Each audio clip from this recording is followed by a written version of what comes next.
All set? All right, everybody, why don't we go ahead and call the order at 5:11 this evening. If we could stand for the Pledge of Allegiance.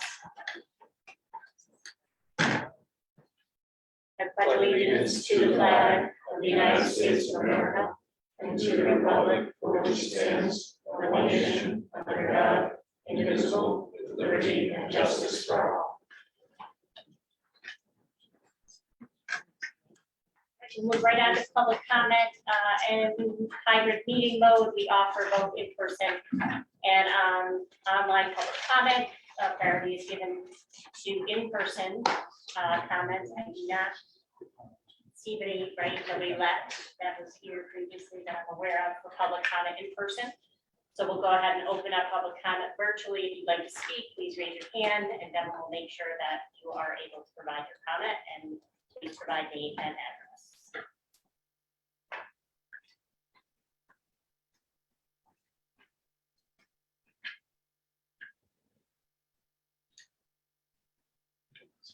Okay. All right, excellent, thank you. We'll move on to item B, which is minutes. So could I get a motion to approve the attached June 8th, 2022 minutes? Motion. Second. Any discussion? All in favor? Aye. Opposed? Motion is approved. Can I get a motion to approve the attached June 15th, 2022 minutes? Second. Discussion. All in favor? Aye. Aye. Opposed? All right, motion carries. Go ahead and move on to correspondence. This would be correspondence received from 6:14 to 6:30. We did not receive anything.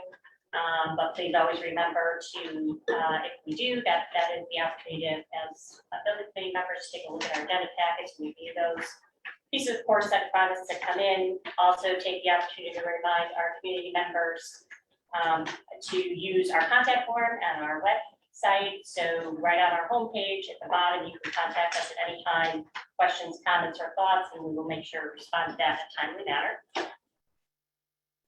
So we'll move right on to item F, which is reports. First is chair report, nothing specific from me. Today we'll obviously have a couple of other items that we'll elaborate on as we go through additional reports, but nothing from me specifically. So we'll move right on to number 2, town council liaison report. Not much to report. Our next meeting is Tuesday the 12th. Any questions for Donnie? All right, we'll go right on to Board of Education liaison report. In terms of meeting, we're pretty much off for the summer, but I know a notice went out to the board members about the 20th.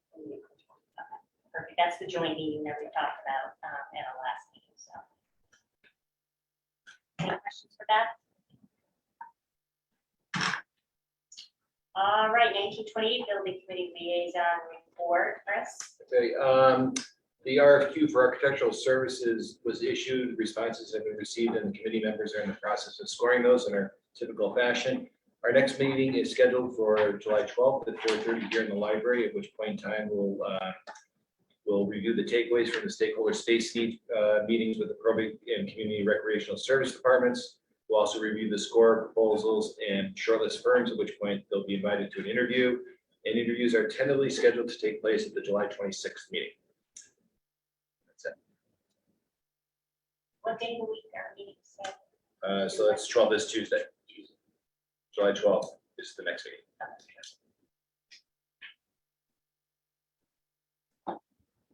All right, any questions for Chris on 1928? All right, we will move right on to item 5, owner's rep report. Sure. So just a couple things to update the committee on. The work group met last week. We did review the cost estimate reconciliations and worked on a value management list and alternate list, which you will we'll talk a little bit more as we go to one of the motions that are later in the agenda. So we'll go through the results of those and where we ended up at that point. We did start professional team meetings every Monday. We didn't meet this Monday because of the holiday, but we bring the entire professional team together to review each item, any hot buttons, anything that might be missing from each other. And it's been a good opportunity to keep us on task. And so just a couple of things to update there. The structural review from Russell Dawson is expected back to the professional team on July 8th. If you recall, we hired Russell Dawson to do a structural peer review. So that's due in a couple of days. The code review from Joe Versteeg, we received on July 5th. That's under review right now with the design team. The professional engineering review, that's the final professional engineering review, the final set. We expect to have a CD set to them to DTC by July 20th or so for their final review. DTC will then take that set, possibly even incorporate comments from the state if need be. But we have our PCR meeting, I think it's on the 26th. And so we're in preparation for that as well. The HVAC review from IES, another consultant that the committee had hired. We received comments from IES on June 30th, and those are back and forth, and we're kind of just diving into those comments as well. So I know O&G has issued a contract to RAM for deep pre-detailing of the steel. If you recall, we approved having the pre-detailing, so that's coming. We're just waiting for further development on those structural drawings to really get moving on those. And then you'll hear from O&G more on enabling plans. We did engage a testing lab, so IMTL has sent us a proposal. I've asked them to update that proposal with the state contract requirements. Kat, I know you're on the call, so I'll be forwarding that revised proposal to you and Devin, basically to process a purchase order that which will probably be in the amount of about $5,000, and that purchase order will just be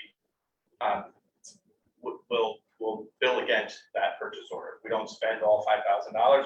The remainder goes back to contingency. Then we'll open up another purchase order when we get into phase 2. That's about it. I know that we've been reviewing bid packages. O&G had forwarded the start of their bid packages for phase 2, and so our team's been reviewing those. That's it. Just one other quick point. Now that we're in July, Kathy, the grant commitment letter should be coming from the school construction grants any time now.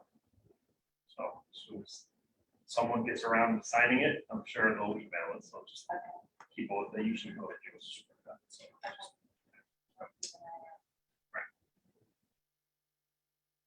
Any questions for Mark or Chris?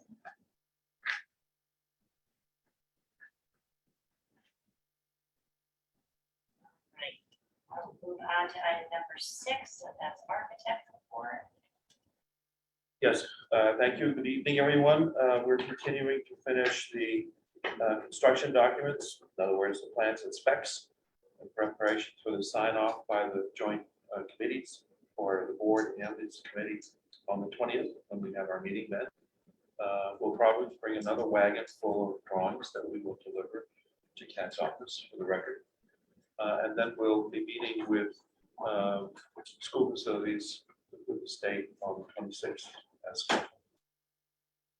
We did receive, as Mark reported, the third-party code review report from Joe Versteeg. We got that this week, and we immediately distributed it to all of our consultants. The comments pertain to structural, mechanical, electrical, as well as architectural. So we'll collect all of the responses and get them back to Joe Versteeg.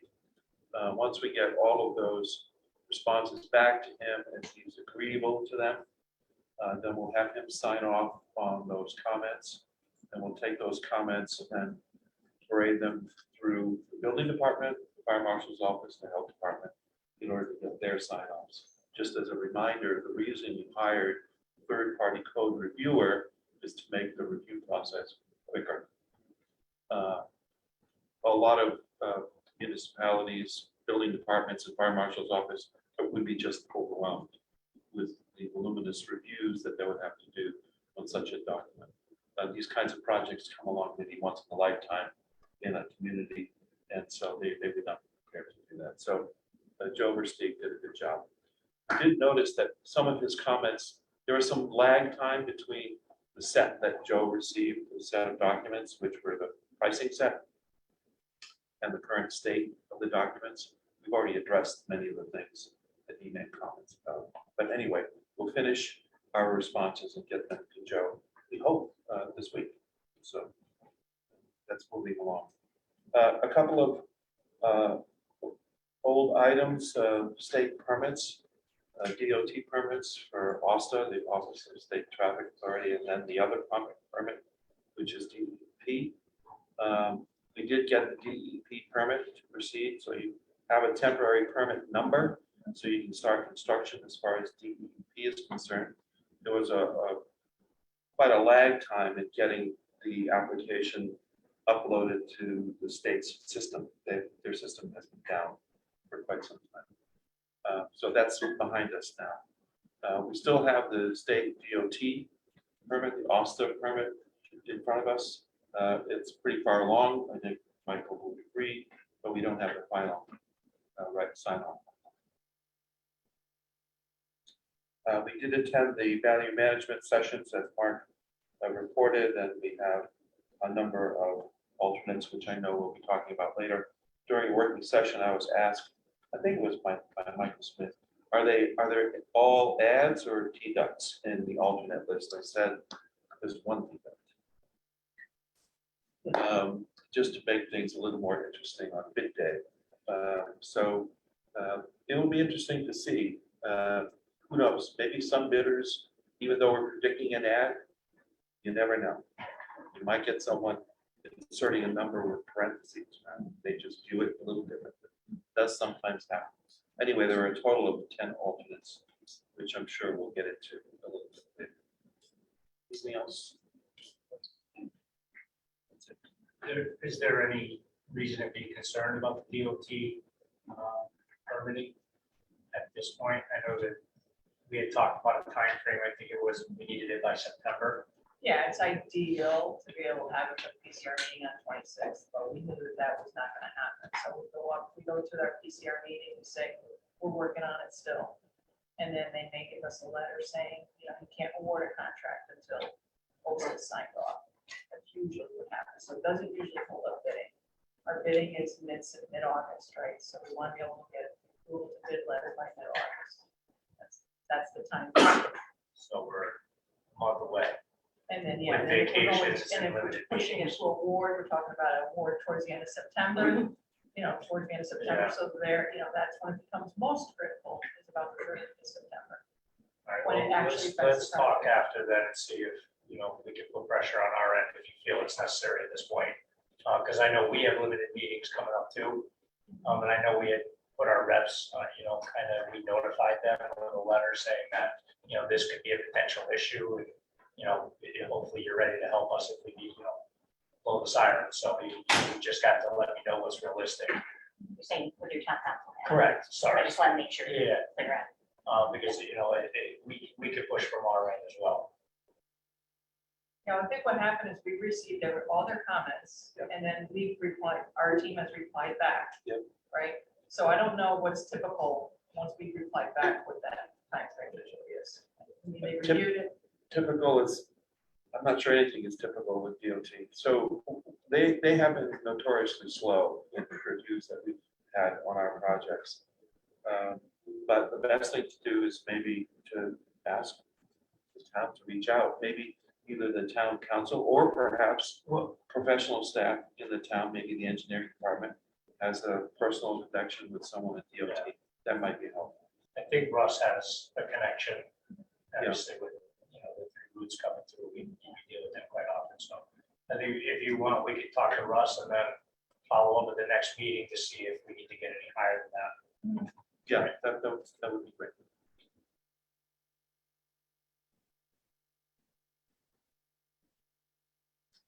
Any other questions or thoughts? Okay. All right. let's move on to construction manager report. Okay, so as far as the pre-construction schedule, nothing to report as of tonight. We're still anticipating the PCR meeting date for July 26th. So everything's kind of rolling into that. As was mentioned earlier, worked on the front end documents for incorporation into the PCR submission. So all of our front end will be done at the same time. Just a reminder, the July 20th is a firm date, right? That's all been scheduled, right? That's all official. Okay, so it's important, very important date. And as was mentioned earlier, in that same time frame, and Kat, I think it was Kat, did a great job lining everybody up, the fire marshal, building inspector, she had them all show up for one meeting with the signing. So, you know, these next couple of weeks, that's what's pending, is all these signatures and just getting ready, that final push to go up to the state. Other than that, I was gonna have Nelson report on where things are with the phase 1 construction. Phase 1 construction, we held a kickoff, so contracts have been issued to Gerber. We're waiting for their certificate of insurance before they deliver the equipment. We had a kickoff meeting with project team members and Gerber on the 24th. Basically to set the rules and regulations that we run our jobs by. Certified payroll, CHRO plans, the submission of paperwork, and so forth. Follow-up meeting we held on June 30th, last Thursday, to go over site logistics. I had the engineering department and CSG there. So we went over site logistics on utility, existing utilities, but specifically the fiber line that goes up on T. And to go over salvaged items and basically ran through all the items that the town wanted salvaged. Our call before you dig was placed. They actually marked out, you'll notice that the parking lot is marked out. Site surveyor will be on site with a GPR, which is your ground penetrating radar, determine where the existing site utilities are. They're chomping at the bit. They want to deliver equipment this Friday, but until their contract is signed and insurance is in place, they'll start on Monday. Monday's activities will be soil erosion controls, and so that's when everybody will see activity. And Richard talked about the permit, the stormwater permit that's in place, so we have to go ahead for phase 1. Questions? We'll have a lot more questions, I'm sure, in the next meeting. At the next meeting, exactly. Any questions, thoughts, points of clarification on that? The only thing, just, we should probably sit down at like key dates for the school. Start date, we're usually in the week before, we have convocation here typically, so like things that we might need to adjust, we probably need to talk to you about election, you know, like there's things that come up in the fall that we just need to talk about. We did with Gerber, we did go off the school calendar, teachers, there's new teacher orientation Monday and Tuesday, so we gave them the deadline of the 19th, which is the Friday Oh, prior. that's good, yeah. We don't want any traffic, it's going to be lighter traffic that whole week.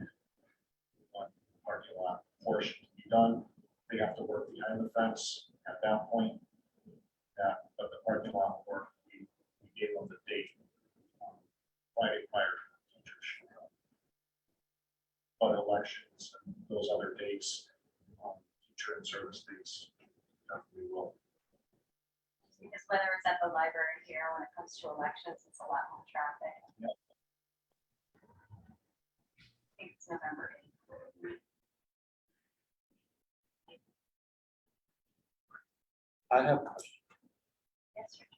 I have a question to Nelson. Are you planning to do drone photography by any chance? We can. So that's probably the most effective way to capture the progress on the site. I know you had a communications meeting earlier.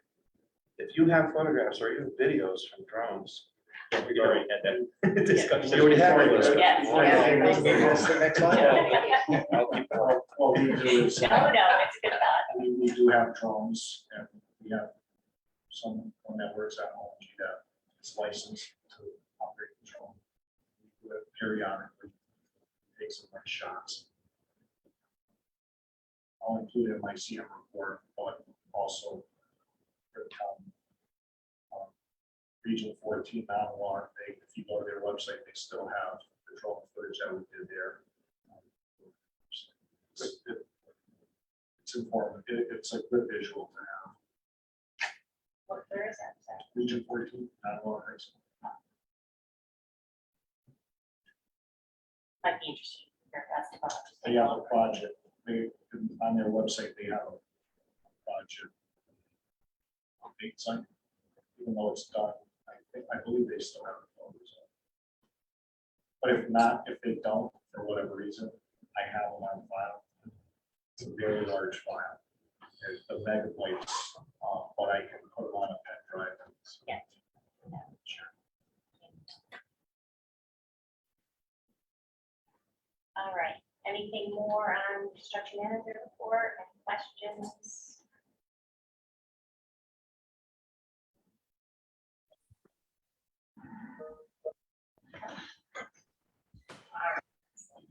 And we will go on to communications subcommittee report. I'll take this one. We did have a meeting right before this meeting, where we actually covered various topics. We talked about website updates, so we do have kind of a rolling agenda item where we always check the website, additional context and content that we add there. So we have some work we're going to do on Q&A and some highlighting of information that we're going to keep focusing on.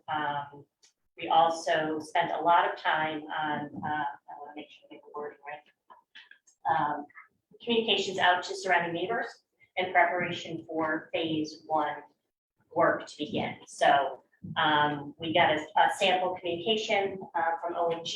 We provided some feedback on that and tried to get some kind of standardized look and feel around that, as well as highlighting specific pieces of information we thought were critical for both immediate surrounding neighbors to that construction line that we're talking about, but also in the entire abutting neighborhood. So we've got some approaches we're going to take there, which are going to include some direct contact where ONG is offered to do for immediately abutting neighbors, go door to door and kind of do some introductions, make sure we have numbers and names out there for contact, but also some additional points of communication for the entire surrounding neighborhoods to make sure that they understand our timeline, and also they have a point of contact if they have questions or concerns for this phase 1 portion.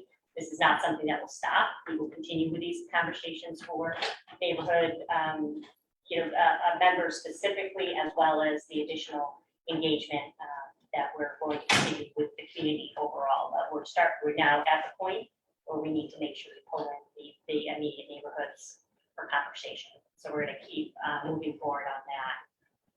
I think that was, we had some general conversation. We're going to do some review of the communications plan overall at our next meeting, but that was really, I think, the bulk of our conversation. But please, anybody who's here, any detail you want to add?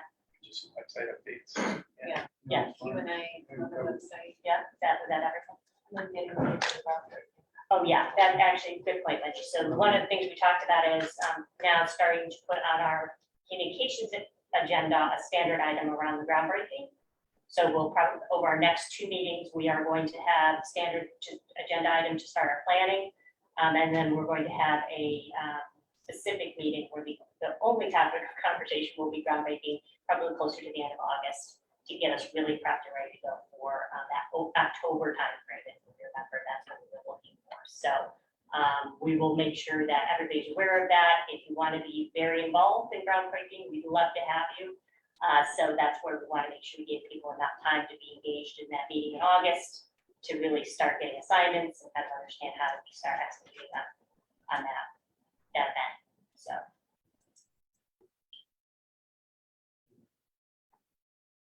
Any thoughts or questions on, we actually did kind of an interesting report out on our analytics. as well. We did a quick look at the website too, which was interesting. So we got a baseline. We're going to be monitoring that a little bit more. Nothing, I don't think earth shattering in those revelations, meaning our homepage has the highest level of traffic. But we did see also schematic design page as well, got some traffic. The financial update page got traffic. So we're seeing it there. People are going out and looking for information and you know, it's not huge quantities during the summer, but we're still seeing engagement, which is great.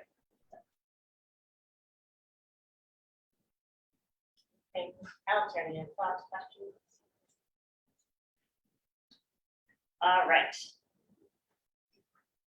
So we are going to go ahead and I think we can skip by number 9, that professional partnership subcommittee report. We haven't scheduled one recently, so that's a placeholder for us. So item number 10, which is financial report. Are you going to take this one down? Okay. The only update we have to the financial report is an invoice, which is on the agenda as a new business item today, and that is for Tall Timbers Marketing for phase 2 of the sustained communication plan, and that is for $7,500, which leaves us with the total amount on hand of $84,356.89.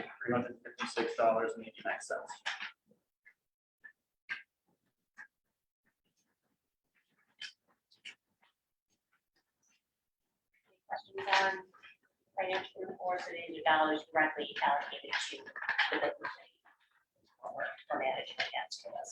I think I'll just add, we did receive some invoices after the agenda went out, so they'll just be added to the next.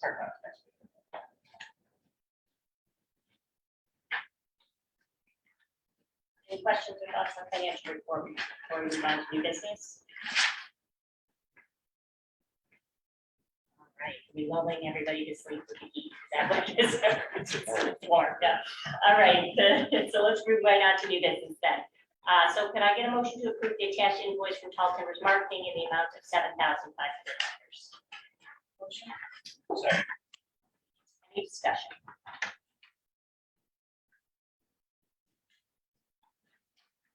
All in favor? Aye. Aye. All right, all opposed? Right. Unanimously approved. All right, so now we're going to get into the larger point of conversation for us this evening. So this is new business G2. So I'm going to ask for motion to accept the updated cost estimate and approve the updated DD list and alternate list as presented. Motion. Second. All right, we're going to open this up for discussion. So these conversations should start to feel a little familiar to us. Mark, do you want to start us out? Sure. So as everybody knows, this is the third wave of cost estimates that have been provided by now ONG and TSKP's third-party consultant, PMC. We did 2 separate estimates, and the work that the professional team has done over the last several weeks is to take those 2 cost estimates and reconcile them. So you've heard us talk about what that process entails. It's going through each line item, many hours. I think we had 8 hours one day and a couple hours the next before we got close to reconciliation. And what you see in front of you, this is sort of an agreed reconciliation between the 2. There was about $1 million between the 2. We boiled it down to about 600,000 and eventually carried that over in escalation. So PM&C was carrying a higher escalation rate than ONG. So we'll talk a little bit about that. So as we go through the project cost summary, I want to highlight 4 or 5 areas that really have affected change. So in the very first, Devin, if you can point to the top of the page there where it says early enabling package phase 1 BE credits. Yeah, right there. Perfect. That line item is valued at $165,000, and those are credits that are going to come back on the enabling plan. If you recall, we talked about approving the enabling plan We went back to Gerber, who was the low bidder, asked them to identify some cost-saving areas. We identified a change in the type of temporary fence, a few other items, some base underneath it, they're reducing the amount of base underneath the temporary parking lot for a total value of about $165,000. So that comes off the top. What this building committee will do is approve a change order, a deduct change order that'll be presented by O&G for the building committee to approve and move those credits forward. If you skip down to the bottom of that section where it says accepted BE items, Devin, right there, perfect, yeah.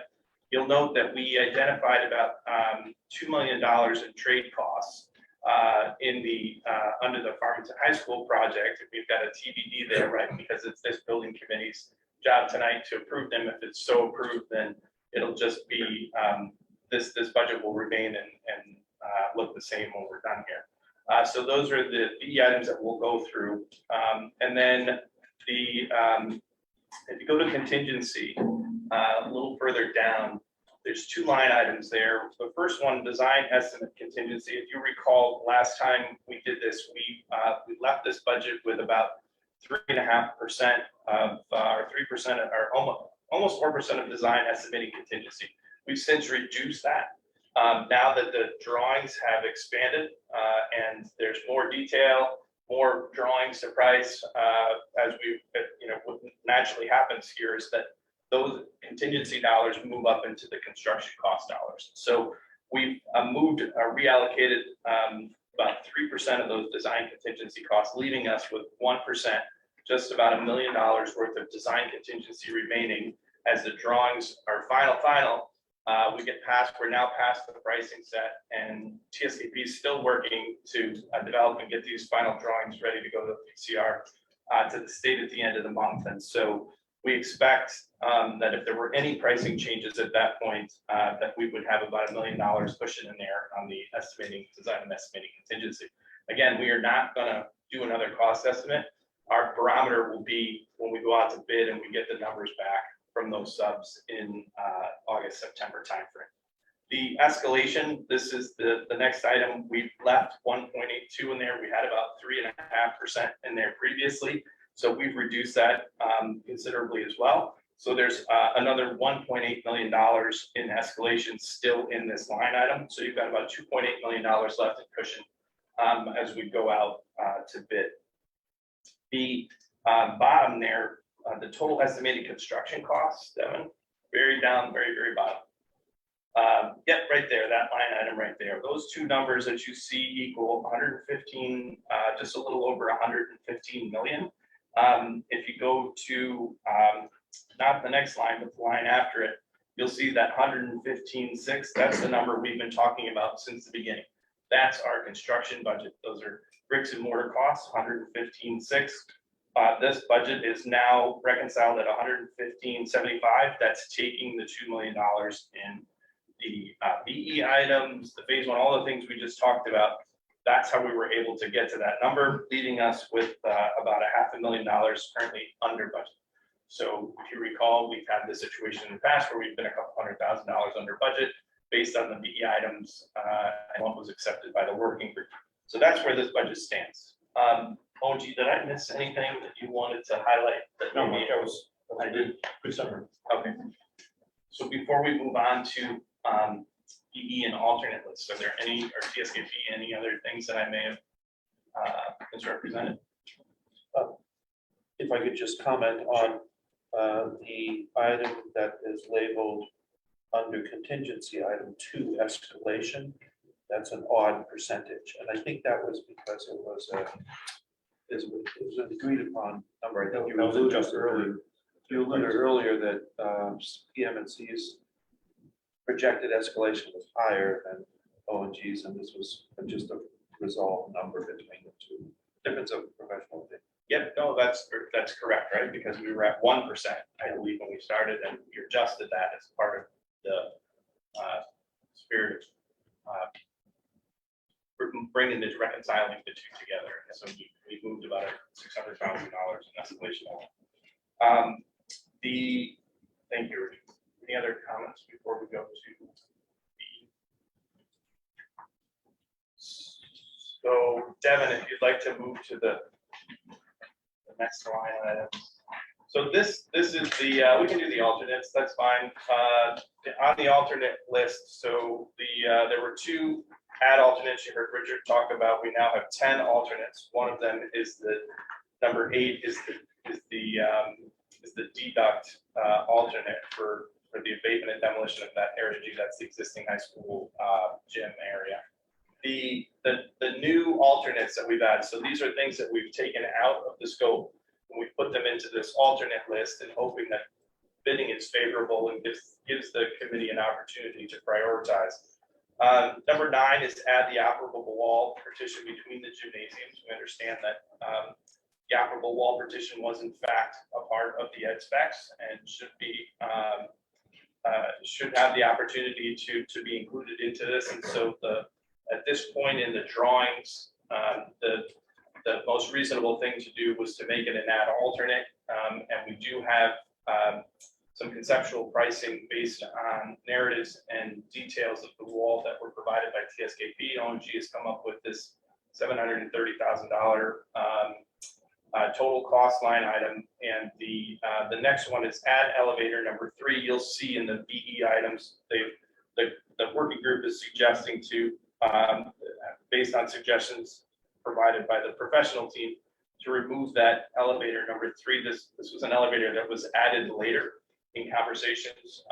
If you recall, some of the maker space for the theater, the shop, scene shop got moved to the upstairs, and tried to put an opportunity to add another elevator into the design. It was not part of the original design, and so the idea is to remove that, and then if bidding is favorable, we add that back in. So TSKP's work has put together an alternate spec section for the plans, included this, and they're going to revise the drawings to identify the storage area and place of where that elevator is. And I believe, Mark, the pricing for that is all been incorporated in this. So all of the add back has been taken into consideration with this credit. So so we now have a total alternate list of about $3 million. Any questions on the alternate list before we move forward? This is part of the total budget. I'm sorry? Is this part of the 115 or is it? So it is not, no. So these items have been taken out in order to maintain the 115. So if bidding comes back favorable and we have the opportunity to add things back, this committee will prioritize this list and say what's about to be most important for the school. I have a comment before you move off the list of alternates. Just to make sure that the building committee, everybody understands what the description is, what it is, start to absorb it, because when bids come in, I want you to take action. So, make sure you understand what is entailed with each of these alternates. Doesn't have to be tonight, but make sure everybody understands. Pressuring. Right, but as we start to think about prioritizing, right? So, and understanding what each one is. Thank you all. Michael has his hand raised. Michael? I have a quick question. As we talk about the bids coming in, just want to clarify alternate number 8. Regardless of how the bids come in, how do we treat that number if by the time bidding is in and we're ready to execute on a GMP, but a decision has not been made about the demolition of Area G in the existing building? How do we handle that? I'm going to write in that the pricing has to be held for quite a while. I think I'm even going to write in until probably just before the construction is going to start. So it'll be in the bid documents that they're going to have to hold that number available for acceptance by the owner. It won't be written into their contract, but the language will be on the contract, and it would have to get executed with a change order in the future. But we'll have the language in there so that if it does come down to wanting to do that, at least the vehicle will be there to pull it if you wanted to. Because it affects not only the demolition, but also the site work. So both of them are going to need to give us numbers that we will pull from them at a later time. Christie has something to add. Yeah, when is the referendum plan for that? Is it, are we still thinking it's gonna be this November? I can't remember off the top of my head.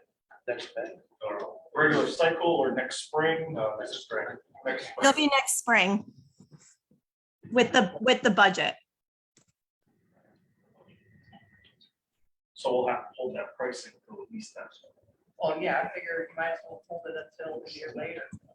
You know, because they're not gonna be able to buy anything out, like they have to Right. assume that they're gonna buy out the whole job.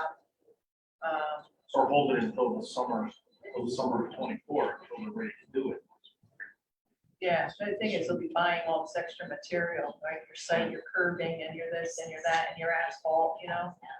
They'll be purchasing it, and then they go to get the credit, so they make credit. So, So hypothetically, were a referendum to take place that would preserve a larger portion of the school, not requiring this demolition in the spring of 23, would these other add alternates? So suppose we did save 971,000 or 972,000. Would we, in the spring of 23, have the option to add something that was not included? Or are we going to be too far? Ask the question a different way. What could we add at that point in time, given the pace of where we'll be by the spring of 23, depending upon how that referendum should shake out? well, I'm just looking Yeah, at what do you need, Michael, what do you I- make decisions on? we won't be able to hold these numbers till to the end of the project, but you can't have this work done at certain times during construction, added back into the project as a change. Right. So I'm just trying to figure out which by the spring of, in other words, suppose in spring of 23, a referendum is passed that a larger portion of the building is preserved, less demolition is required. The town saves $972,000. At that point in time, what could the building committee execute on to make up for that difference, rather than having a savings of 971,000, as we have all these other add alternates, which will still be a valid price to add, and which can we functionally add by spring of 23? None of the other alternates will be held beyond 90 days, so everything will be a cost modification, and then from the number now, that's today's dollars, and we can ask the bidders to hold the other alternates for 90 days, but not beyond that. But from a scheduling, you probably miss your window for adding an elevator, so there's, from a scheduling standpoint, some of these will not be able to be added in. So really, maybe the only ones that could be added by that point in time would be landscaping kind of things. Well, Does that sound right? yeah, Finishes, I think should be able. I'm not sure. yeah, the finishes, you'll be able to add the finishes. Some finishes could be added back in. Okay, I guess it would be helpful to understand that. To be able to, if there's, we're counting that sort of as a potential savings. If you were to take that out, our alternates would be 972,000 higher. Right, but you're not counting on that savings right now. That's not in the No, number. no, totally understand that. Totally understand that. Just trying to gauge that what we actually have is an alternate package of additions that is 4 million to something like that. So anything that's finishes, you could probably, I mean, I know there's a lead time My issue. concern is supply chain and lead time issues that Yeah. can crop up from now until spring of next year. Michael, And could I? you're gonna get, if you're gonna ask them to hold a number, you're gonna have an escalation number. Well, they're only gonna hold it for 90 days, so they're missing out. So the numbers will be garbage. So, You won't be so able to- before we continue with the conversation, I'd like to propose that we bring this back to the professional team to kind of review and respond back to you, Michael, at our next building committee meeting with a potential, right? I understand what you're saying. How far along is the building going to be in the spring? What items might be passed just because construction has surpassed the opportunities to do so? And what could we spend that 970,000 on? The building committee would be able to select from. I'd like an opportunity to kind of look at that with the professional team to respond back. Great, thanks. Cat has her hand raised. Yes, yeah. I just wanted to add that although the referendum isn't until the spring of 23, the town council will be making a decision as to what that referendum will be. Likely, our goal is for December of this year or January. So we will know sooner what that project's going to look like than the referendum.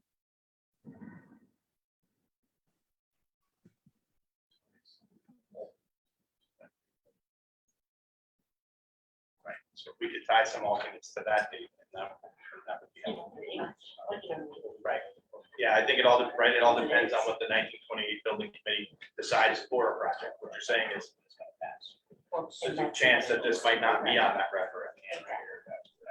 Well, it would determine because the 28 committee has a number of things they're looking at. Will it be just the 1928 building itself? Would it be more in the gym space and all of those things? So that would be defined when the 28 committee goes back to the town council and the town council says, yep, this is what we're going with, go to referendum. Very similar to our process where we went to town council with our recommendation. So we're looking for a December timeframe to make that recommendation to town council for that scope to then go to the referendum. So we'll have a clearer picture as to what the size and scope of it will be before it goes to referendum. Yeah, so this is a hypothetical can of worms that we're opening up right here. Yeah. And like you said, even if the council comes up with a recommendation for a referendum, doesn't mean it's gonna pass.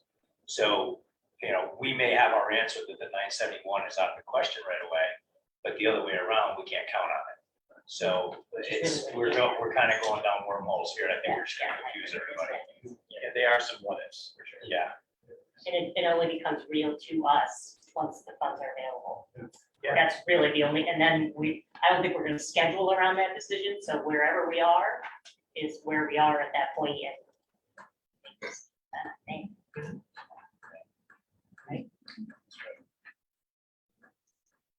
So just out of curiosity, with everything that's happening, what's the confidence that, the bids will come lower or rather higher? It's, Because would we be working more on value items because, once the bid comes with everything's happening, what do we know now? What's the probability, like 10%, that will be less or? Because I'm just trying to be realistic here. I think the professionals in the room that have been doing this for 20, 30 years would love to be able to give you what industry standards could tell you, but we don't have those answers. So This is a little unusual. This market right now is just so unpredictable. Who knows? So I have a question. So when is Torrington High School going on? Supposedly the end of next week or the beginning of following, so they're about a month ahead. So there you go. So if Torrington High School, if the losing bidders get hungrier, it'll be very competitive. Plus, Torrington will be a great benchmark in the market as to how hungry the Connecticut subcontractors are for projects of this size, measured against essentially the same cost estimating team, right? Because PM&C is on that as well, correct? Correct. So that'll be the best road test of this cost model against market pressures. There's been 2 solid years of predictability on cost of materials, labor, workforce, you name it. And as much as things went up this way, they're also on this way now. And we just don't know, because it's so steep, we don't know where we are. And there could be subcontractors that are saying, I don't want to be out of a job in a year, and I want to have certain work. So there may be some that may bid this lower just because they want to be assured they have payroll for the next 2 years. There may be so many of those, there may be none. There may be some that it's, and with Torrington in the mix, like I said, it's literally anybody who says they can answer that question is pretty much lying at this point. We have no idea. That's why we've gone with, we've been really pushing the working group.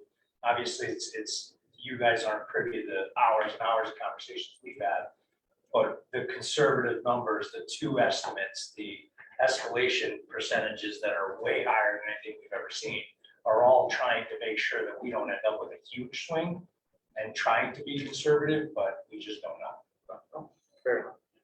And been trying to identify today's market price, like what it would cost you today, right? This is what you're looking at.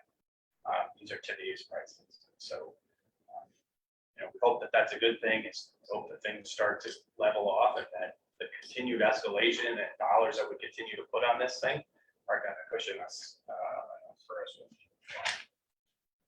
Thank you.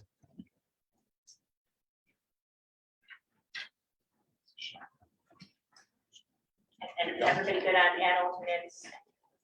We heard you loud and clear, Laura, that we're gonna have to make sure we're clear on what each one of these things are and start working on prioritization. Yes. Yeah, I guess just as a part of the conversation, I'm just looking at, we talked about ball field already. I'm looking at the big chunks, the real significant potential losses here, because we have no guarantee that any of this is gonna come back, right? That partition between the gyms, and now I'm looking at tennis courts. We talked about that last night. No, we're We're Oh, about okay, I'm next flipping. No, that's okay. Maybe mine is a broader discussion. Do you want to wait till we go through BE and then we'll? Yeah, because then we'll have a better full picture, So anything specifically on those items? I'll just add that, this list is only a portion of what made this list. There's so much more that we went through. If you guys go back and look, there's so many things we just outright rejected or accepted and just said, we're taking it out. And this is the only ones that we kind of left in there and said they're extremely important, but maybe we are not the highest priority compared to other things. So I think that, this has been a process over the last 6 months that, it's going to get us to the next discussion. Or at least set the table for it. Sure. And we will update the master, the grant list that we updated to the committee, so the committee will see the items that even aren't on this list that were rejected by the working group, right? Those, all of that big list will. So the list that you have in front of us, these are the items or the selections that the working group committee came to concession on, our agreement on, and the first 8 items are items that are that have been value engineered out. They're not on the drawings anymore. We've deleted another 420 square feet of skylights, so the design team recognized that there was a way, in fact, to, and anytime you want to jump in on any of these, you can, but that they would not affect the design intent to a palatable level that the design team was willing to concede to. So we've added another 420 square feet of skylights at an approximate project cost of about $68,000. Change the curtain wall under 12 feet high to storefronts. Richard, Michael, that's interior, that's These are exterior. exterior, that's right. Storefronts or curtain walls. You're not going to tell the difference. It's just a different configuration of the aluminum tube.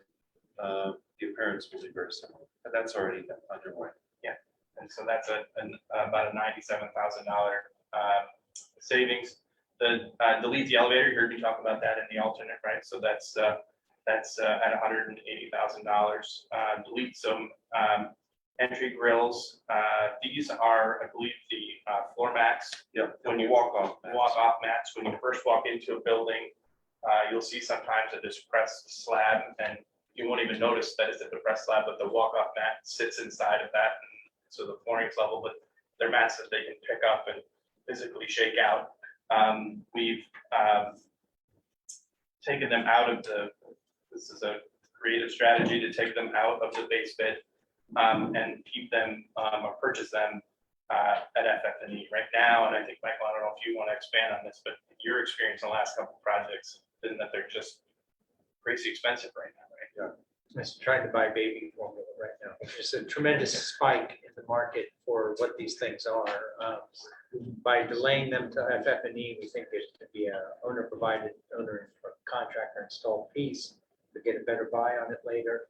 If not, we can put in a vinyl walk-off mat, which will function perfectly There's other options downstream, but There was only two locations, or three locations. All the main entrances. So, so almost $200,000 for 3 walk-off mats. I have to look at Well, opportunities. this is not just a walk-off. I understand. It's an aluminum system and it has abrasive pads in it and it's in a recess. So it has the ability to accumulate things that people are bringing in. The cheaper way to go is just put a carpet-like material, but then you're constantly cleaning it. Thank you for the clarification. Item 5, reduce landscaping, smaller tree caliber sizes. So it's a small, right about 30,000, looked at the landscaping and what trees and areas could we reduce the actual size of the tree or plant at those locations. We offered an item to delete wind screens at the tennis courts. Right now, they were not specified, but were included in the plans. And so to take those out was a savings of about 36,000. Delete or replace the vehicle gate with electronic gate. This was about $48,000. This isn't a gate at the entrance in the back of the school, I believe, to get to the upper athletic fields. Is that the right location? Yeah. it's from Oh, Crestwood. It's from Crestwood, that's right, yeah. We reviewed this with the security. Correct. So a manual gate, they found perfectly acceptable. So rather than a powered motorized gate. And then reuse a partial FF&E. So that's reduce the FF&E and technology budget. So between FF&E and technology, we've got about $6 million in our contingency line item. This would be to take $500,000 out of that and bring it to the construction budget. And so leaving 5.5 million between FF&E and technology.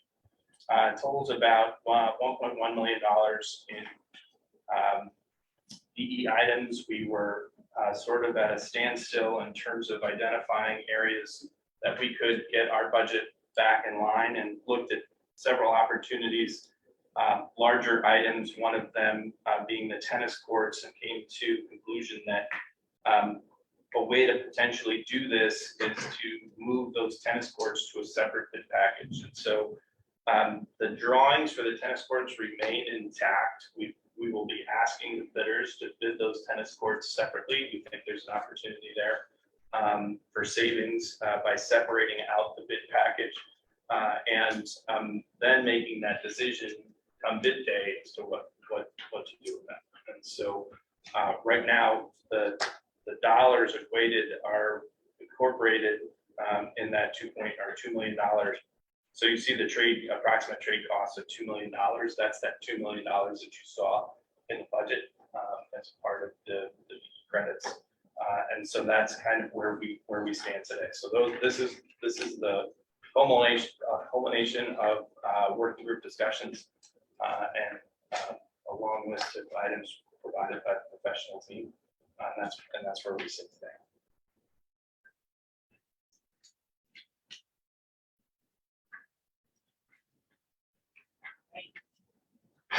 Questions, thoughts?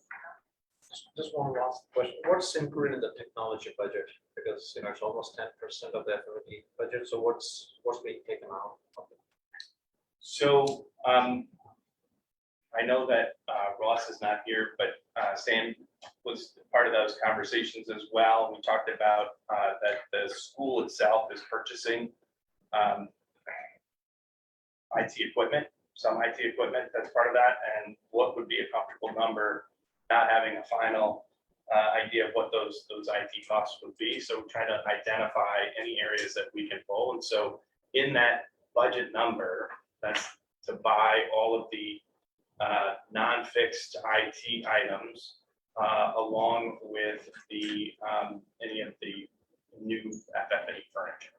So if there's any furniture that can be reused, that's a discussion to be had. But again, those dollars won't be spent so further down in the project. More IT would be spent sooner than the FF&E. Yeah, actually, it reminds me, when we started the discussions about EE, my suggestion was we cut that by $2 million. That's correct.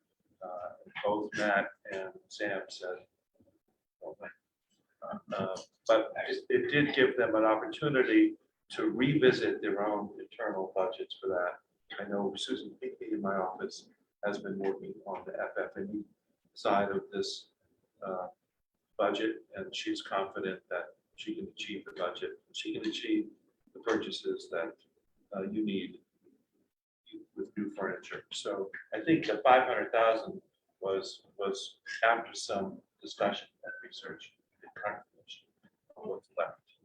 Sometimes we have avenues with a higher reimbursement That's right. for Yes. technology. So we're trying to be really smart about what we do outside of this project that might actually save the town more money on technology rather than going with the reimbursement rate of this project. Right, other E-rates give you, E-rates. it's less Is a- cost right. to the town than the school construction. Right.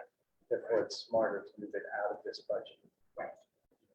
Kathy, would that be capital then, on the board side? Would it? will the town And I side? think Matt may have mentioned this in the budget process, that he's building that out in future years because we get a higher reimbursement rate, which ultimately all the money comes from the town. So whether it's this project or in our annual budget, we want to try to get the most savings.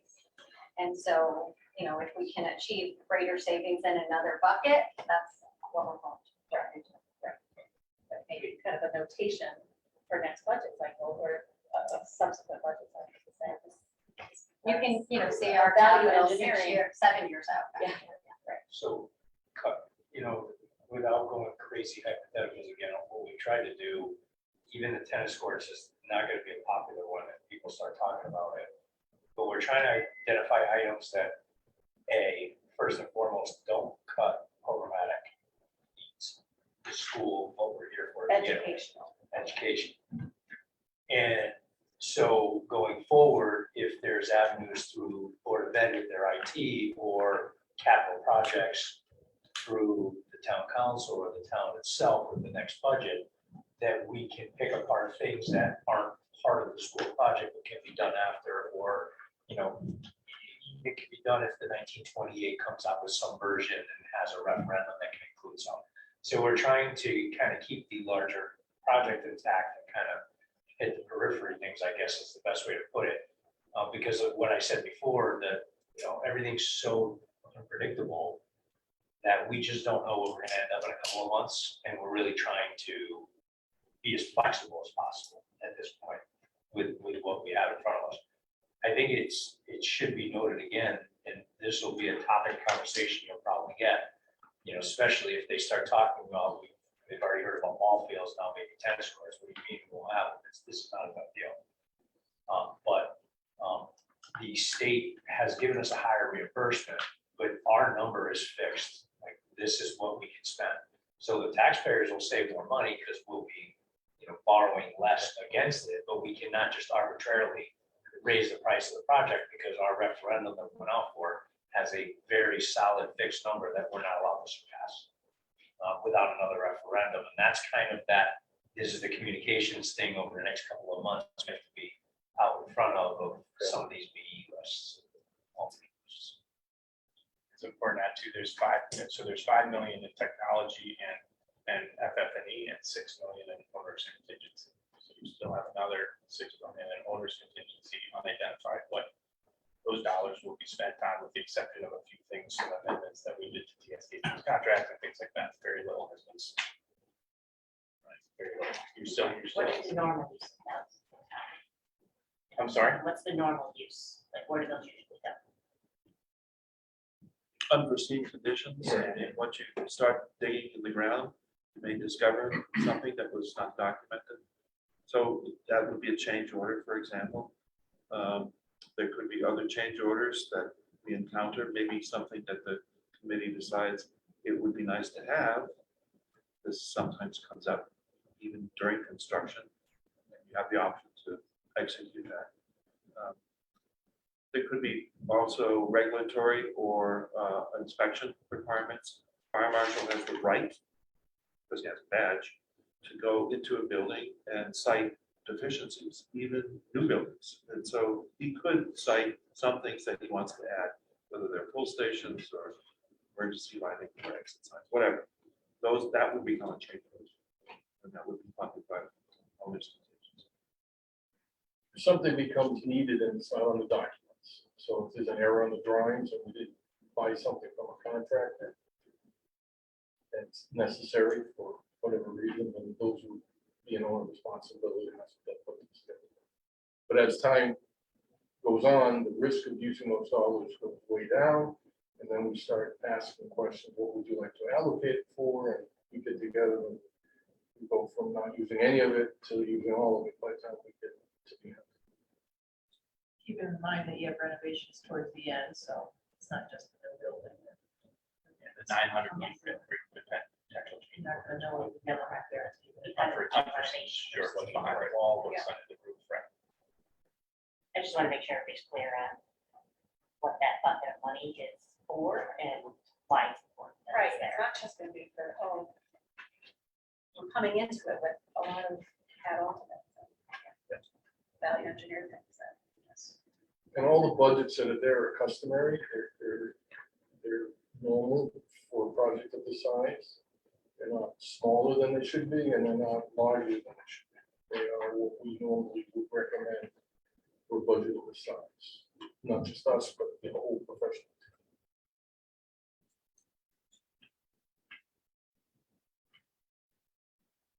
Yes, so Mark, you mentioned the full list, I think that historical perspective and kind of that in totality is important. When we expect to see.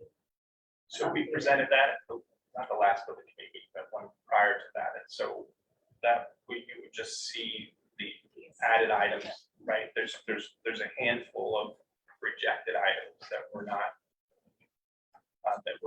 accepted by the working group committee for whatever reason. Those items will also be on that list and labeled as rejected.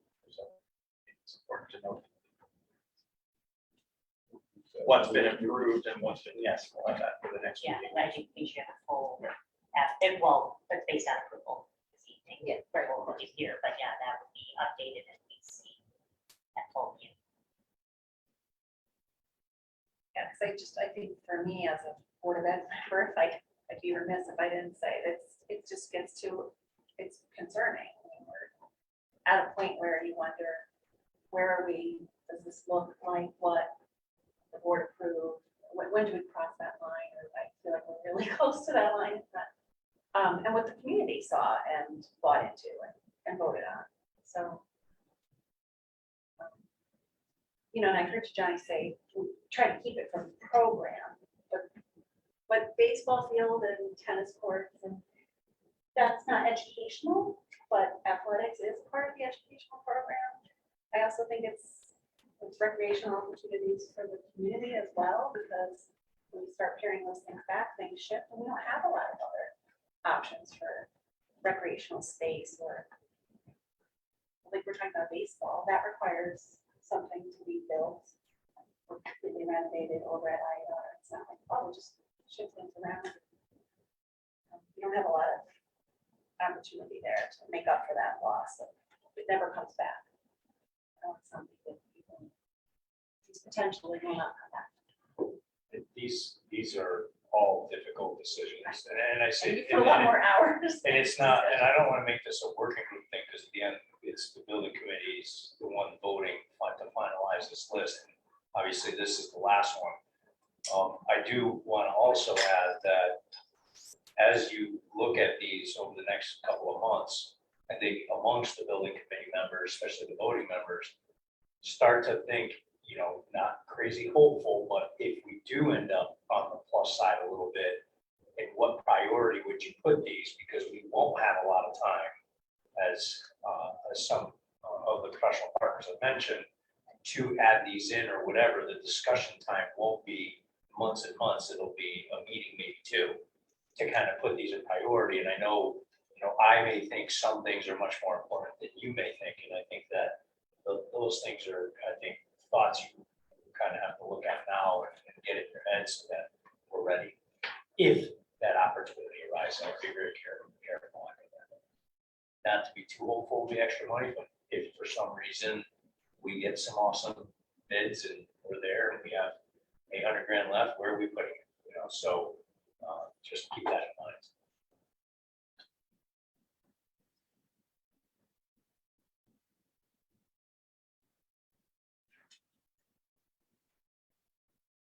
Questions, thoughts? The items that just reviewed. I'll just say, I don't like them, but I think I'm gonna vote for them.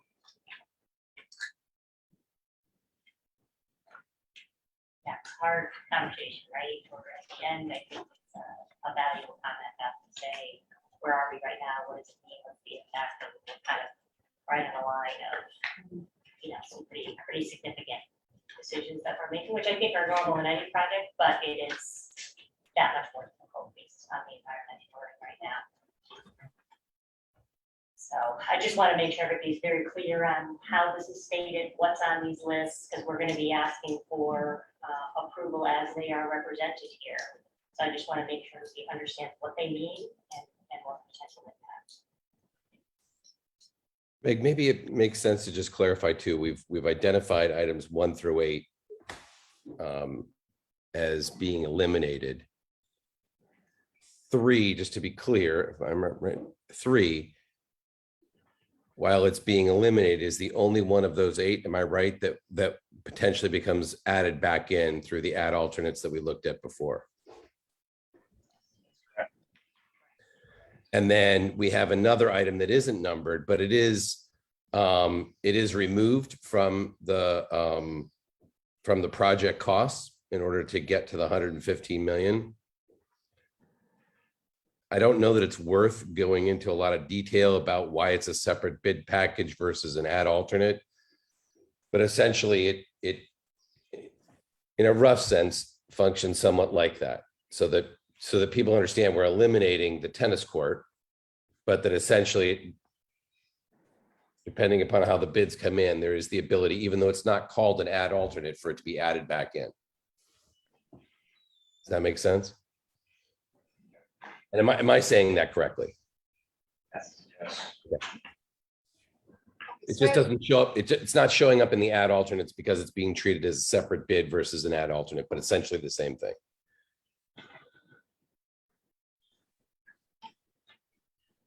So that, I guess the other point I just want to draw out is that when we look at potentially things as Johnny is saying, if things work out favorably and there isn't as much escalation as we have estimated in the numbers that we're carrying, or bids come back more favorable, we have 3.31, let's call it 3.4 million. If we take out the deduct, it's actually more like 4.3 million. And you'd be adding another 1.1 million onto that. So you're somewhere around 5.4 million of potential things to add back in. And I think, I hope we're all clear.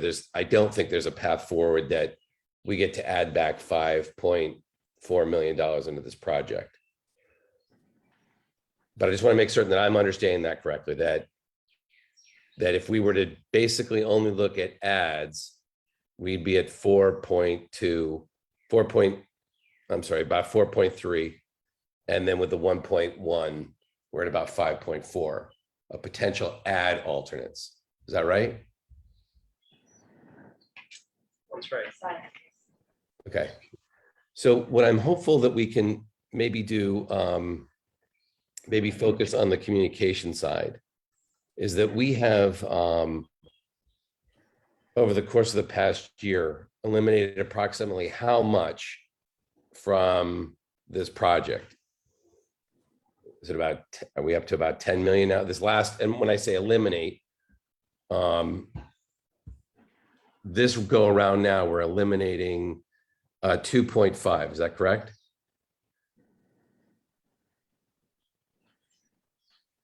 Two point two five, yeah. If you were to look back at everything else that we've eliminated from the beginning, what would that be? you're in the ballpark, Michael, with a $10 million number. That's what I was thinking. So I'm just thinking that I think it would serve us well to communicate to the public, because it's really hard. You look at these things and you think, wow, look, they're on budget. They're still delivering a school. What I hope we can communicate to the town leaders who need to be tracking this is, I think it was Beth who was saying about the Board of Ed, and to the town council, is we've taken $10 million out of this project to be able to absorb cost increases. And I think some thoughtful dialogue needs to perhaps be initiated at this point in time around what some of those, how difficult some of those trade-offs are. There's some of these things that I can see them go, and it's perfectly fine in the additions part, but we've already let 10 million go. And in letting that 10 million go, at that same point in time, we got another 14. And I'm not advocating that we go back for another referendum, but I am advocating some thoughtful dialogue about the unique nature of the times that we're in and what it means to eliminate $10 million and still want to look at adding back about, I can't remember, 4.5 million, something like that. 5.4.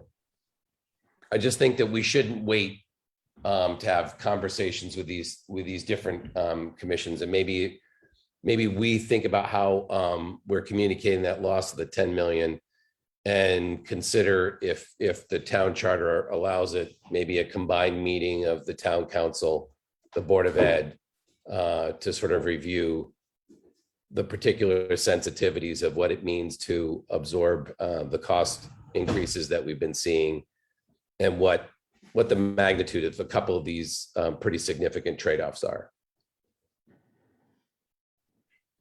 I mentioned that because I'm in support of having to do this right now. This is what is in our ability to do. I think it's wise to not wait till the end of all this to have some dialogue about what trade-offs we've had to encounter, and to the extent that both the Board of Ed and the town council can help in communicating, I think that would serve the entire town well as this building project.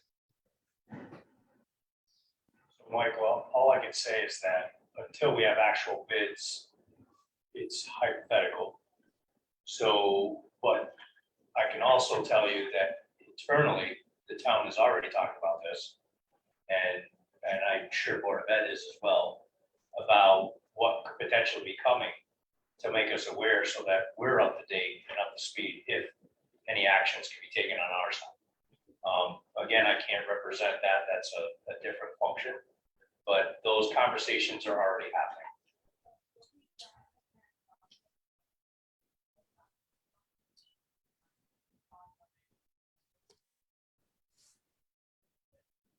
So do you feel as though by the time we get our final costs in, that may be a time of where a joint meeting might be helpful to have?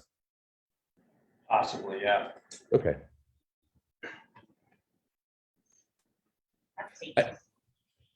Good, because I know that these are estimates, but I don't hold out a whole lot of hope that they're going to reverse course. I am pleased that we've still got some contingencies in there in terms of design and escalation, but I think those are going to be, I worry that those, I'm concerned that those will be eaten up and we're not going to see savings, but I will be delighted if the opposite comes true. So just as a person who's worked in all these, I appreciate all of what the school has done. I appreciate all of what each of these partners have brought forward, and I support what's here in the context that I think that there are some difficult conversations that need to be happening as these finalized numbers come in about how we can continue to meet what I believe we communicated as expectations for the town in terms of the overall project.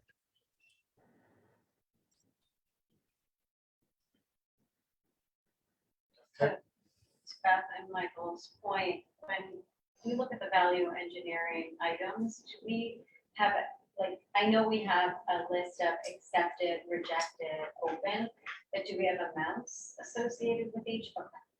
We do at the time that they were considered. I don't know if those numbers have changed over the last several months, but Yeah. yes, there I mean, is a, I Might have be a, helpful to add the amount, just so people do, I think it's a valid point to say how much actual money has been, taken out, whether it's been placed in an ad alternate or just rejected altogether.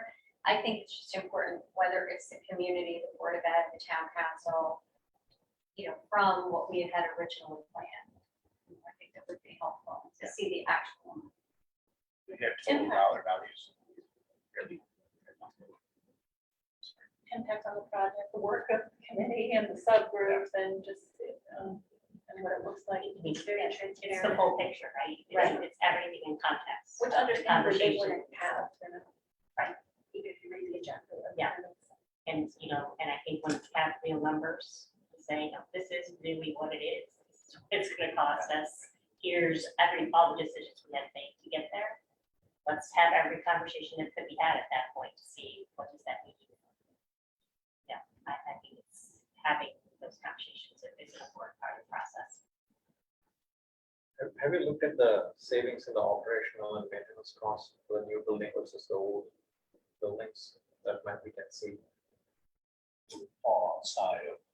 No, I'm just saying, for something to be done eventually.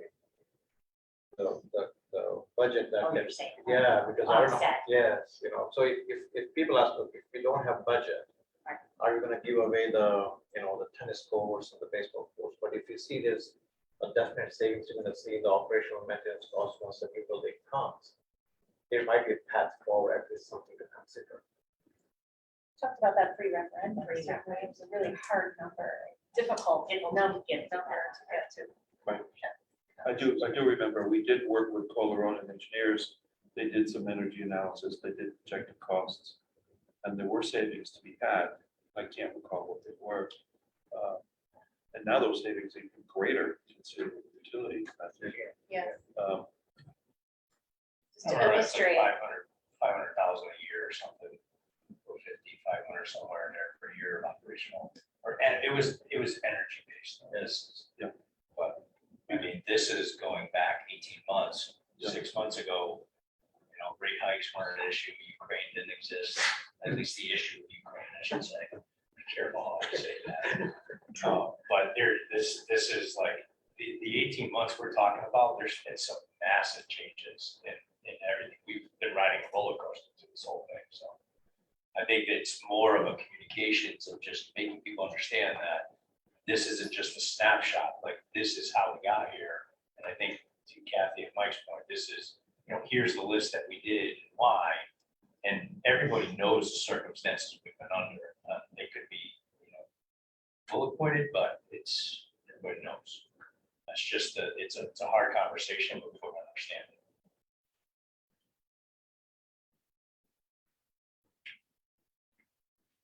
I do think in tagging on to that we owe it to the community to know that we had the conversation, look at all the possibilities. Right. We evaluated all angles here with all the right people in the room, saying this is our best way to move forward in the best interest of, the entire community and town. So, and I think we have pieces of that conversation. We don't have the full puzzle yet, the full view.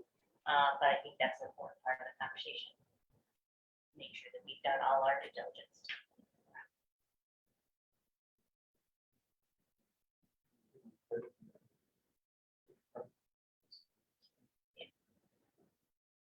It's just unfortunate because the whole process with the state legislators, the delegation was to help us, because there was that snafu. The office, which was represented about $1 million, but also escalation as to the timing of our project. And it doesn't really get to that the way the referendum was written. It's unfortunate. But at the end, there's silver lining to that because there's an extra 10% reimbursement. We bonded early with great interest rates. So on the back end, there's some, and that's where I'm saying that conversations within the town or how to make up some of that. Okay. That's the whole point of what I was trying to say. I don't want to I know, commit to I know. anything, 'cause No, it's no, not I in my know. place to do so, but those conversations are happening now that the taxpayers have stuck to what we've said, have gained extra reimbursement, have bonded at a lesser amount on a lot of the money. And so capital projects and those conversations are all promises that are going to be hard to unkeep. Let me put it that way. And those conversations of what is and what can happen in 2 months are already starting, and how we could, lessen the flow, let's put it that way. Because there's a lot of, you can't just say I'm throwing an extra 3 million at it. But capital projects, ball fields are all things, ARPA funds, those are all conversations that are swirling around. That could, make this a little bit easier. Creativity, flexibility, looking at the big picture. And Downsides, putting it all out there and saying, yes, no, yeah, we did our work. I think it's important for the community to see that we've done all that, to get the best product on our end, for the best school that we could possibly build, but yet keeping with the commitments that we made. And as the stuff starts filtering out to the community, I'm kind of curious, and Kathy, this is for you. We talked a little bit about baseball, and parking on the fields, it's just a big chunk and a big change, I think, for what people expect. That is the one that, Resources, but what is losing if we were to lose all of the tennis courts on the campus of the high school? What does that look like for the tennis program? I know there's rec programs and other things that happen. Yeah, I mean, it would be a major issue because we can't just simply use IARs. It's not something that, it's going to be a simple fix. And from what I understand, you have to have a certain amount of courts and they have to be regulation and all of that. So it's not really simple. So that is something that we definitely would have to talk about, the impact of, baseball and the tennis courts as we go forward. So at this point, they're not totally gone because there's always that opportunity there. But if that were to happen, I think we really do have to say, well, then what's our plan B for these programs, athletic programs? And remember, the tennis courts, the ball field, over the next 2 to 3 years are not there anyway, either. So that's also, Yeah. Is this a 2-year issue? Is this important? So there's, Right, is it a temporary issue or is it going to be more permanent? how many tennis courts in the area, so you still look at a tennis club, you're really hard to find. Yeah. I'd like to say we could reuse the temporary parking lot by painting some lines on it. That's complicated. This will last more than 2 years. Oh, my kids will complain because they can't sled down the hill one after another. Yeah, It's a small point, but maybe we should just mention it as well. One of the strategies for breaking out the tennis courts this way, that OMG brought to the table, which we all supported, was we're bidding it out now as a separate bid package. So they'll have another contractor bidding. And it's called the value management list because it's sort of encompassing the thought that a smaller package where the specialty contractors that do the tennis courts can bid direct to OMG, which is direct to the town, and not be packaged underneath the site contractor. We're hoping the cost comes in lower. So we're hoping we're gaining value by having it bid separately and also have a longer duration for the award of that package. So that if we need time to figure things out, that package can sit a little while the critical package is being awarded and we're figuring out priorities and how to best allocate dollars. So that was a strategy that the team brought forward.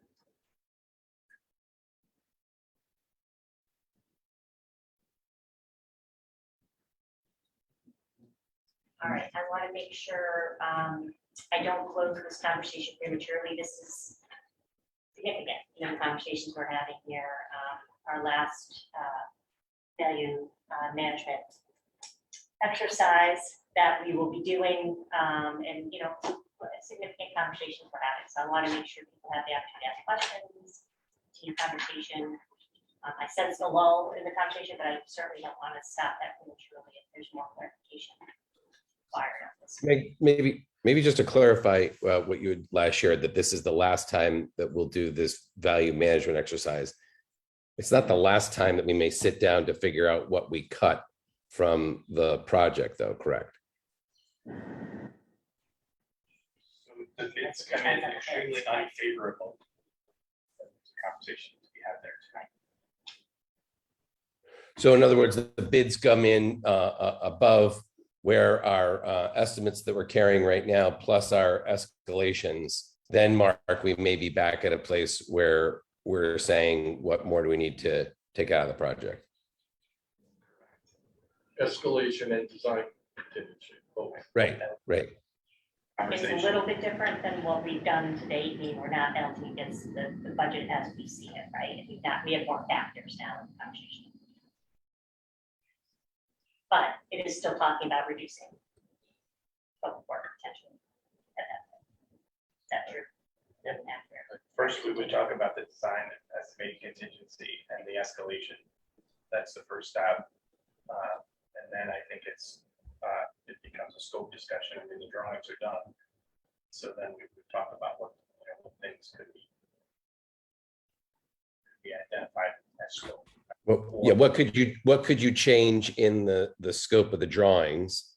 That, in other words, might you make a substitution of one material for another?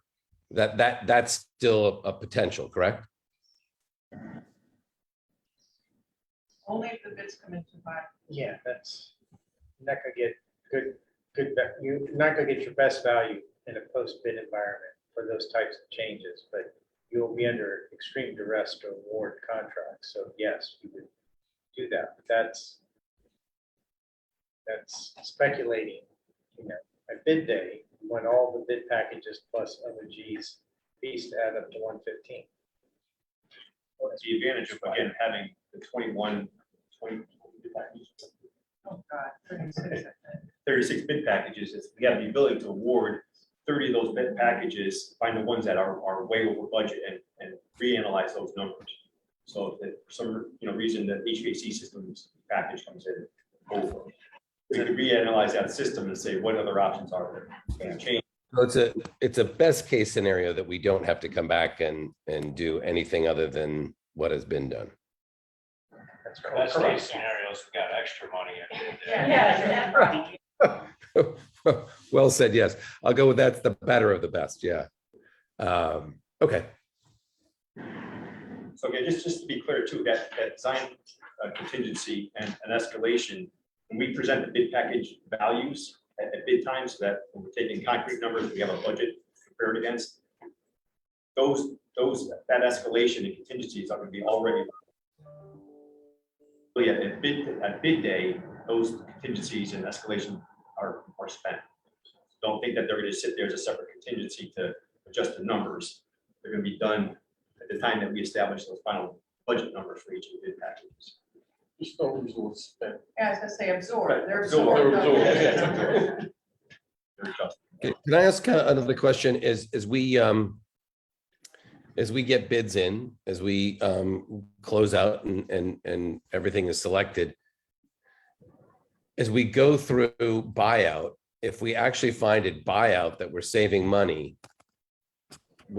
is that an option for us to consider whether or not that gets added into our owner's contingency, or whether or not we select any of the add alternates to be added? So in other words, there's a number that gets set based upon all the bids that are coming in. That's one thing. As we do buyout, is there a potential for, obviously there's a potential for savings. Are we able to use that for pulling back in some add alternates? For no buyout savings, you're gonna be awarded to the lowest responsive bidder. So whoever that is, it's the public number, it's whatever the number is, and they don't change their number based on finding out. It's whoever's got the scope of work included for the lowest number. So what could happen is when I present the cost summary to you when the bids first come in, I may be carrying the second bidder in case I haven't scoped somebody yet, which will be the case in this scenario, because there's so many bid packages.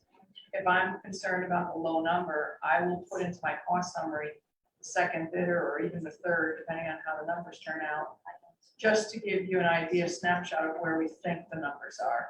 Then when we end up doing the scope review and it turns out the lower bidder was good, then you can adjust things. But that first night or the second night when the bids are all in, if I think somebody's too low, I'll carry a different bidder's number. So if I hear you, Laura, what you're saying is once the bids are all in and factoring in your after you've adjusted for making certain that the low bid actually covers all the scope, when that's all done, if I hear you correctly, they may go through buyout, and if there's savings, that's not ours, correct? It's not yours, it's theirs. Okay, I was clarifying just to make certain, because in some situations, again, that aren't necessarily this public thing, that savings that's attained through buyout becomes available either through contingency or to the owner, but not in this situation.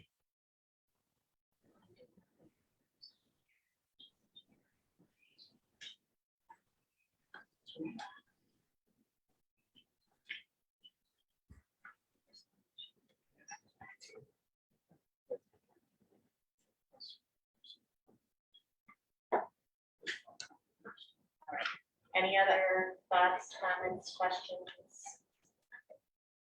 Else anybody wants to add at this time? Huh? I know. One of the things that definitely we just want to make sure we get your input on this and represent this accurately down there, just discussing the fact that, I think to be most accurate on the motion that we're actually approving this evening is the updated cost estimate we reviewed, the updated BE list and alternate list. And I think it might be to our benefit to call out the tennis courts as a separate, although it's on our BE list document, that it really is the separate bid package for the tennis courts. Different than the other BE items because we're not doing them as separate. I just want to be, as people look back on motions, it's completely accurate and clear to the community.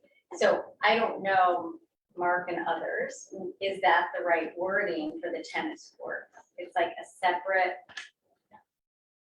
bid package for tennis courts, or how should it be worded? Because it is different than the BE list.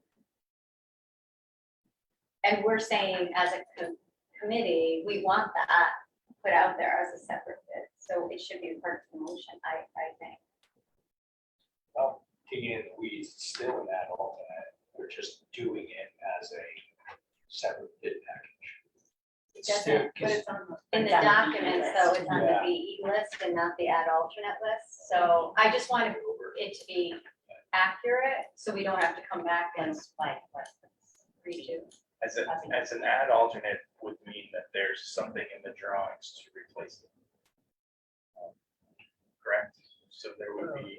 Not only that, I mean, it's to your, it's also just to your interest to keep the alternates. Alternates are good tools to use, but they create noise in the bidding process. If you just do this as a discrete package that you can or cannot award, it essentially functions like an alternate, but it's a clean thing. So the language of the motion, I think the easiest thing to do here is to amend the language of the motion. That they're approving this with the tennis courts as a separate bid package. The value management list with the tennis courts as a separate or discrete bid package. And that's, to me, it's just a motion. They're signaling an intent, but the document can remain intact as presented. We wouldn't change anything that. We wouldn't change any of these documents. You're reflecting the conversations that we've had here on how it's supposed to have. And it doesn't affect us. I don't think it affects you. When I go to present the list of contracts to award, it will either be an error or all. Yeah. It's usually part of the list of contracts. Yeah. Correct. Okay. Does that That, I don't see any risk in us Yeah, no, I doing think that. that's a- There, I don't I think think any that's a risk good till point. we- I think it reflects the tenor of the conversation we've had here, Correct, yes. having reviewed these documents, so it's perfectly appropriate. Does that make sense to everybody? It makes sense to me. Do all the voting members understand that the tennis courts are not part of the 115 million? That's the only thing I just want to, based upon Kathy's question. The tennis court has eliminated it in order to reach the package price of 115 million. I want to make sure that the voting members of the committee know that. And that's I do back if we update, if we accept the updated costs. And that is reflected in there. So by approving that, that is an acknowledgement of, By approving that, you're $525,000 under budget. yes, based on. the estimate. Yeah.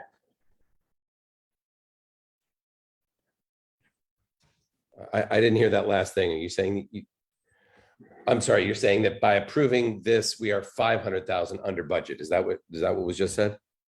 Correct. Okay, good. Yeah, thanks. Read the motion. Well, I think I have to ask for a motion to amend. You want to read that? Oh, that's fine. Because we're actually in discussion. It's still, with the motion that's currently on the table, just to recap, was to accept the updated cost estimate, and approve the updated fee list and alternate list as presented. So that's motion that's currently on the table and under discussion. So I am actually going to ask for a motion to amend the motion that is currently on the table. Correct? Yes. If you, And you want to read the amendment? Do you want to have it? But I don't, and then once we approve that, don't I present the new motion? With the amendment? Well, you could say I we're think going you can to amend motion and to add amend with this this language. language. Correct. as And just long doing as- one? As long as, if you motion I to wanna make sure. amend and add with this additional language and then To include. when, yeah, To include. and then Once that's when you would have to approved, okay, then I would you have to do second the because we were then the you original do the motions. It had, I have to, this language in the motion to amend, is what you're telling me. yes, and then you say now, with the new motion, you have to accept, you have to vote on that motion. Because you're amending, then you're voting. Then you have a new motion, and then you vote to approve the motion. But the amendment also has to include the language of that we're going to amend to. Yeah, I would, yeah, just to be clear, right? Okay. All right, so can I have a motion to amend the current motion, which is to accept the updated cost estimate and approve the updated fee list and alternate list as presented, including, right, the new language, which I'm gonna say. Yes. And so the change here is rather than it's so updated VE list with tennis courts as a separate bid package.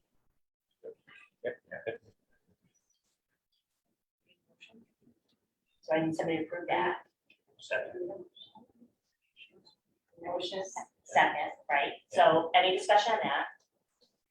What, can you read the motion that we're voting on now? Read the amendment. That's fine. Just read the amendment and I'll, so I'm understanding what we're voting on. Amended motion is to accept the updated cost estimate and approve the updated VE list with tennis courts as a separate bid package and alternate list as presented. Okay, thanks. We're voting on whether we're approving that The amendment. amendment. But then we have to vote again. No, that whole On motion. the Then we- voted- First you we vote voted on the whole motion. amendment, then you vote on the amended motion. Yeah. Okay. Yeah. So. Did we, somebody Yeah, first and actually? second. Yeah, so now it's. Okay, no, any discussion? All in favor? Aye. Aye. All right, so that piece is approved. So now I'm going to ask for a new motion, correct? To accept the updated cost estimate and approve the updated VE list with the tennis courts as a separate bid package and alternate lists as presented. Second. Discussion. All in favor? Aye. Aye. Opposed? Approved. Tina, thank you. Thank you for the support. It's easy to That do work? if you're wearing a powder blue. I'm like, at this time. it's time, I'm like, I don't know. Okay, all right, so that was our last piece of new business. So the only thing we have left is a motion to adjourn.